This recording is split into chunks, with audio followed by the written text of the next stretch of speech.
Сәлем достар, менің каналыма қош келдіңіздер. Бүгін біз вупи пай тортын дайындайтын боламыз. Бұл тортты барлық мастер-класстарда үйретеді.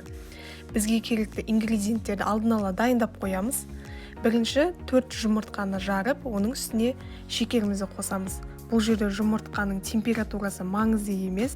Бастысы жұмыртқамыз өзінен 3-4 есе үлкейгенге дейін ағарғанша миксерлейтін боламыз.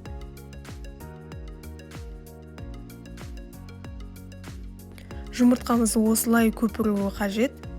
Келесі бөлек ыдысымызға шоколадымыз бен сары майымызды қосып, екеуін микроволновкада ертіп аламыз. Бұл қоспамыз қазір қатты ыстық, кішкене суытамыз.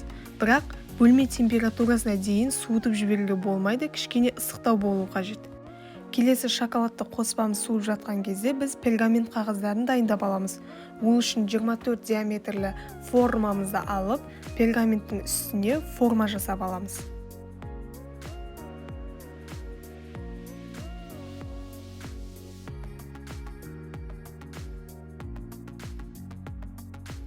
Бізде осындай форма шығуы қажет. Осындай формадан 4 данасын дайындап аламыз.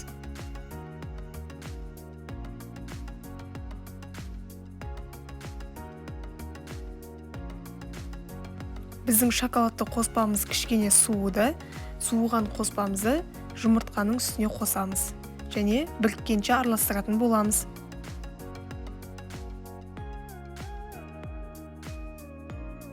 Келесі ұн, какао және қопсытқышымызды жақсылап тұрып араластырып аламыз. Егер қопсытқыш жақсы араласса, онда тестамызда жақсы көтерілетін болады. Ситадан өткізіп, біріккенше араластырамыз. Миксерлемей тұрып лопатканың көмегімен осылай бір араластырып шығамыз. Сол кезде ұнымыз жан-жаққа шашырап кетпейтін болады.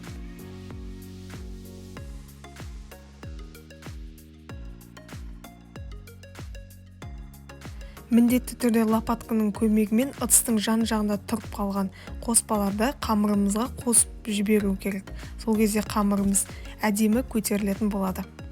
Дайын болған тестамызды 1-ден 4 бөлікке бөліп, тегіс етіп жайып шығамыз.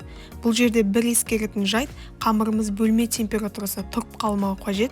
Себебі мұның құрамында шоколад пен сары май болғандықтан, бөлме температурасында қоюланып, тегістегенде қиындық тудырады. Дайын болған корждарымыз егер тегіс болып шықпаса, осылай форманың көмегімен тегістеп алуға болады. Енді біз кремін жасайтын боламыз. Ол үшін творожный сырға шекерді қосып, араластырамыз. Көп араластырмаймыз, тек қана біріккенше араластырамыз.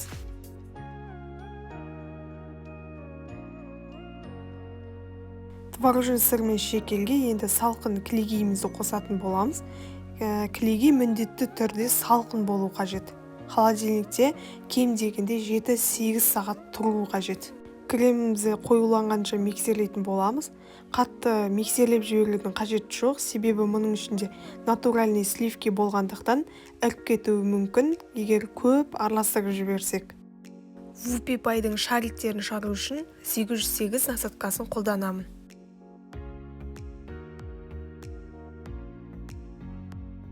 Енді тортымызды жинауға кірісеміз. Тортты жинамас бұрын подложкамыз жылжып кетпеу үшін астына осылай крем жағамын.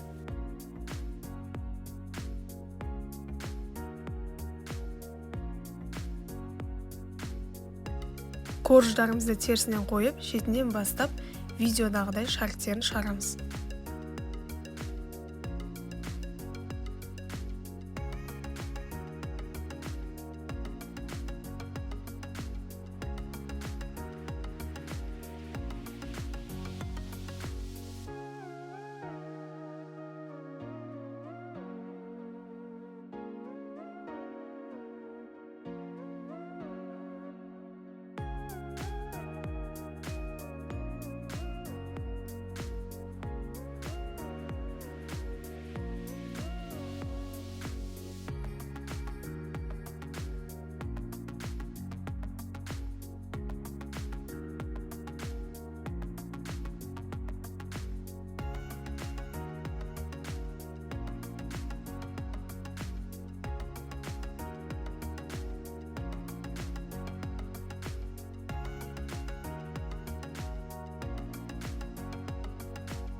Енді біз шоколадты глазурымызды жасаймыз. Ол үшін бізге сливки мен шоколад қажет болады.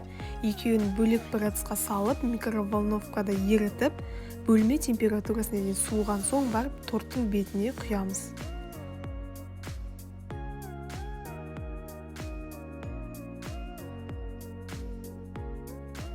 Тортымыздың бетін қалауымызша әсемдейміз.